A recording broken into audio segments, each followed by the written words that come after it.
Hello there, and welcome back to a new video on the channel. I hope you are having an incredible day. Today we are discussing the state of Delaware and how it may be competitive in the future. So I was originally going to make this Future Battleground. The next part of this Future Battleground series was going to be on New Jersey and how New Jersey could possibly be competitive in the future. But as you know, while I was on vacation, I was in Maryland, and as many of you know, the eastern shore of Maryland tends to vote heavily Republican, while the western part, except for the Panhandle near West Virginia, tends to vote mostly Democrat. Now, considering Maryland and Delaware both share the Delmarva Peninsula, the large stretch of land you see here shooting down into the Atlantic, which creates the Chesapeake Bay, I wondered why the people in the Maryland part of this peninsula tended to vote more Republican, while the people in Delaware, in the Delaware part of the peninsula, tend to vote Democrat, as it is well known that Delaware is a safe Democrat state.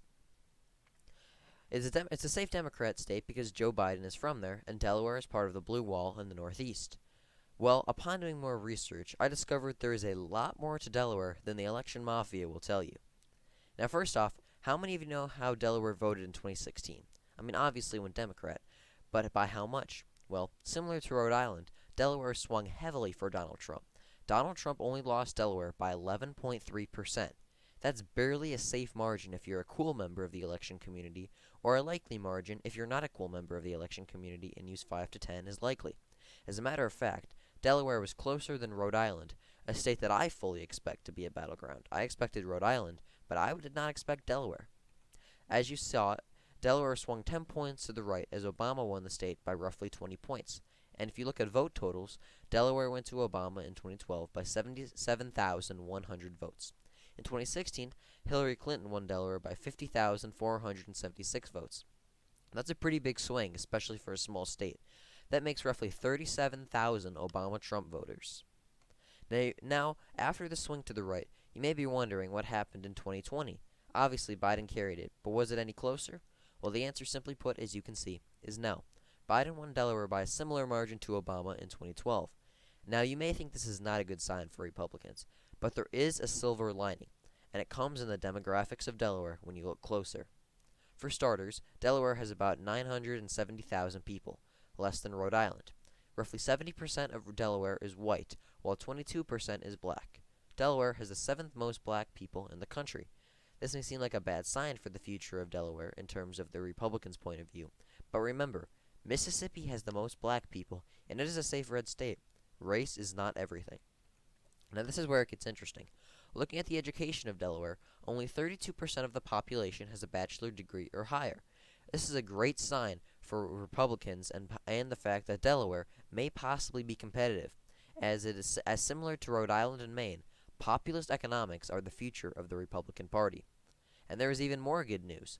Looking at the county level, in Newcastle County, home to Wilmington, Delaware's largest city, I believe it is the largest city actually. Dover might be bigger, but I believe Wilmington is bigger. If I'm wrong, correct me on that. I don't want to spread false information, but I do believe that is correct. Anyway, Delaware's largest, Newcastle County, only 36% of the population holds a bachelor degree or higher. This means 70% of Newcastle County is working class. When you turn south, it gets even better. Kent County, Delaware's closest thing to a bellwether, only 23% of the population has a bachelor's degree or higher. 23. And in the southernmost county, Sussex County, only 28% of the population holds a bachelor's degree or higher. That's crazy. The average amount of people with a bachelor's degree or higher is 33%. This means that Delaware is actually pretty far below that average, and which makes Delaware pretty working class, especially compared to some other northeastern states like Massachusetts. With this in mind, you may be wondering why Delaware swung so hard back for Biden. Well, the answer is simply put, in my opinion, home state advantage. As you can see here, many people debate if home state advantage is a thing in politics. I personally believe it is, especially if you look at this poll before Biden came on. Biden was actually beating Trump, but every other candidate was barely beating Trump, and it was actually very close. These polls were taken, as you can see, in January during the Democratic primaries, when just kind of a thing, Trump versus these candidates, who would you vote for? Delaware is actually very close when you look at it. In some races, Trump is only down by a few points, and we know how awful the polls were in 2020 and 2016, and how they underestimated Trump. So I would not be surprised if COVID didn't happen and if someone besides Biden was the nominee, if Trump would win Delaware. I mean, according to these polls, it's actually very close. And other than Biden, most candidates are barely leading Trump.